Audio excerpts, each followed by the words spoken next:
ನಮಸ್ಕಾರ ಸ್ನೇಹಿತರೆ, ಇವತ್ತಿನ ವಿಡಿಯೋ ಮೂಲಕ ನಾನು ನಿಮಗೆ ತುಂಬ ಈಸಿಯಾಗಿ ಮಾಡ್ಕೊಳ್ಳುವಂತಹ ಸ್ವೀಟ್ ರೆಸಿಪಿನ ತೋರಿಸ್ತಾ ಇದ್ದೀನಿ. ಬಾಳೆಹಣ್ಣು ಮನೆಯಲ್ಲಿ ಯಾವಾಗಾದರೂ ಉಳ್ಕೊಂಡಿರುತ್ತೆ, ಅದರಲ್ಲಿ ಏನಾದರೂ ಒಂದು ಡಿಫ್ರೆಂಟಾಗಿ ಮಾಡ್ಕೊಳ್ಬೇಕು ಅಂತ ಇದ್ದರೆ ಈ ರೆಸಿಪಿನ ನೀವು ಟ್ರೈ ಮಾಡಿ ನೋಡ್ಬೋದು. ಬನ್ನಿ ಹೇಗೆ ಮಾಡೋದ್ಕೊಳ್ಳೋದು ಅಂತ ನೋಡ್ಕೊಳ್ಳೋಣ. ನಾನಿಲ್ಲಿ ಒಂದು 4ರಿಂದ 5 ಬಾಳೆಹಣ್ಣನ್ನು ತೊಗೊಂಡಿದ್ದೀನಿ. ಅದನ್ನು ಚೆನ್ನಾಗಿ ಗ್ರೈಂಡ್ ಮಾಡ್ಕೊತಾ ಇದ್ದೀನಿ. ಈಗ ನಾನಿಲ್ಲಿ ಒಂದು ಪಾತ್ರೆಯಲ್ಲಿ 1 ಕಪ್ ಆಗುವಷ್ಟು ಬೆಲ್ಲ ಮತ್ತು ಅದಕ್ಕೆ ಒಂದು 1/4 ಕಪ್ ಆಗುವಷ್ಟು ನೀರನ್ನು ಹಾಕಿಬಿಟ್ಟು ಚೆನ್ನಾಗಿ ಇದನ್ನು ಮೆಲ್ಟ್ ಮಾಡ್ಕೊತಾ ಇದ್ದೀನಿ. ಜಸ್ಟ್ ಕರಗಿದ್ರೆ ಸಾಕು, ಪಾಕ ಬರೋದೇನು ಬೇಕಾಗಲ್ಲ. ಜಸ್ಟ್ ಕರಗಿದೆ ಅಂದಿದ ತಕ್ಷಣ ಇದನ್ನು ನೀವು ತೆಗೆದಿಟ್ಕೋಬೋದು. ನೋಡಿ, ಈ ರೀತಿಯಾಗಿ ನಾನಿಲ್ಲಿ ಪೌಡರ್ಡ್ ಬೆಲ್ಲ ಹಾಕಿರೋದ್ರಿಂದ ಬೇಗನೆ ಇದು ಕರಗಿದೆ. ಇದನ್ನು ನಾನಿವಾಗ ಸೈಡಲ್ಲಿ ತೆಗೆದಿಟ್ಕೊತಾ ಇದ್ದೀನಿ.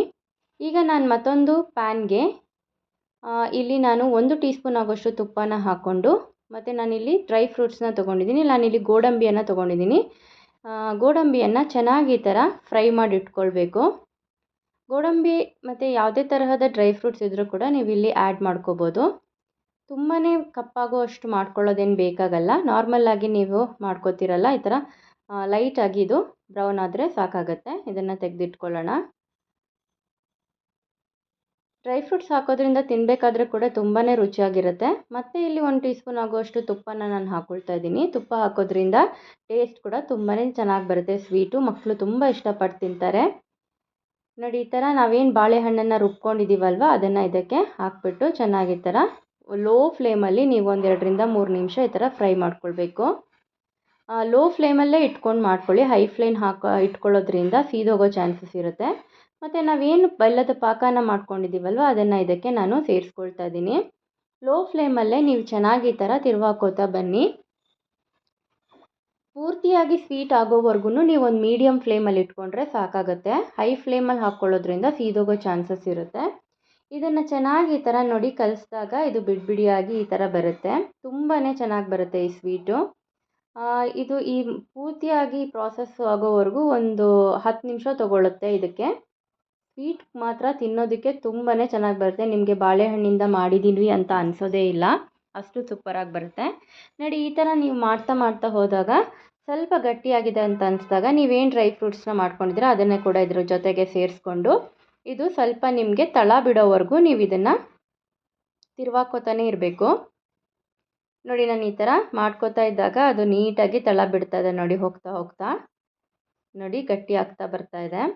ಇಷ್ಟು ಗಟ್ಟಿ ಆದ ನಂತರನೇ ನೀವು ಇದನ್ನು ಇಳಿಸ್ಕೊಬೇಕಾಗತ್ತೆ. ಯಾಕಂದರೆ ಮೆತ್ತಗಿದ್ರೆ ನಿಮಗೆ ತಿನ್ನೋದಕ್ಕೂ ತುಂಬ ಚೆನ್ನಾಗಿ ಅನಿಸಲ್ಲ.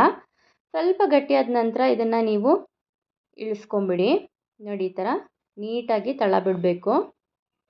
ಈಗ ಚೆನ್ನಾಗಿ ಆಗ್ತಾ ಬಂದಿದೆ. ಇವಾಗ ನೋಡಿ, ತಿರುವಾಕೊಂಡು ತೋರಿಸ್ತೀನಿ. ನೋಡಿ, ಈ ಥರ ಗಟ್ಟಿಯಾಗಿ ನೋಡಿ ಈ ಥರ ಬಂದಿದೆ.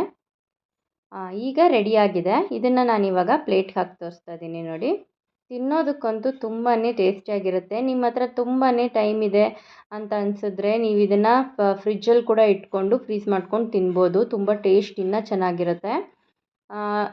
ನೀವು ಇಟ್ಕೊಂಡು 1-2 ದಿನ ಇಟ್ಕೊಂಡು ಕೂಡ ತಿನ್ಕೋಬೋದು ಇದನ್ನ. ಈ ರೆಸಿಪಿ ನಿಮಗೆ ಇಷ್ಟ ಆಗಿದೆ ಅಂತ ಅಂದ್ಕೊಂಡಿದ್ದೀನಿ. ಬಾಳೆಹಣ್ಣಲ್ಲಿ ಯಾವಾಗಲೂ ಒಂದೇ ಥರ ನೀವು ಮಾಡ್ಕೊಂಡಿರ್ತೀರ, ದೋಸೆ ಅಥವಾ ಏನಾದರೂ ಬೋಂಡನ. ಈ ಥರನೂ ಒಂದು ಸಲ ಟ್ರೈ ಮಾಡ್ಕೊಂಡು ನೋಡಿ, ತುಂಬಾ ಚೆನ್ನಾಗಿ ಬರುತ್ತೆ. ತಿನ್ನೋದಕ್ಕೂ ತುಂಬ ಟೇಸ್ಟಿಯಾಗಿರುತ್ತೆ. ಮಕ್ಕಳು ಕೂಡ ಇದು ತುಂಬ ಇಷ್ಟಪಟ್ಟು ತಿಂತಾರೆ. ತುಂಬ ಹೆಲ್ದಿ ಆದಂತಹ ರೆಸಿಪಿ ಕೂಡ. ಬೆಲ್ಲ ಹಾಕಿರೋದ್ರಿಂದ ಏನು ತುಂಬಾ ತಿನ್ಕೊಬೋದು. ಈ ರೆಸಿಪಿ ನಿಮಗೆ ಇಷ್ಟ ಆಗಿದೆ ಅಂತ ಅಂದ್ಕೊತೀನಿ. ಈ ರೆಸಿಪಿ ನಿಮಗೆ ಇಷ್ಟ ಆಗಿದ್ದರೆ ಲೈಕ್ ಮಾಡಿ, ಶೇರ್ ಮಾಡಿ ಮತ್ತು ಸಬ್ಸ್ಕ್ರೈಬ್ ಮಾಡ್ಕೊಂಡು ನೋಡೋದನ್ನು ಮರಿಬೇಡಿ. Thank you.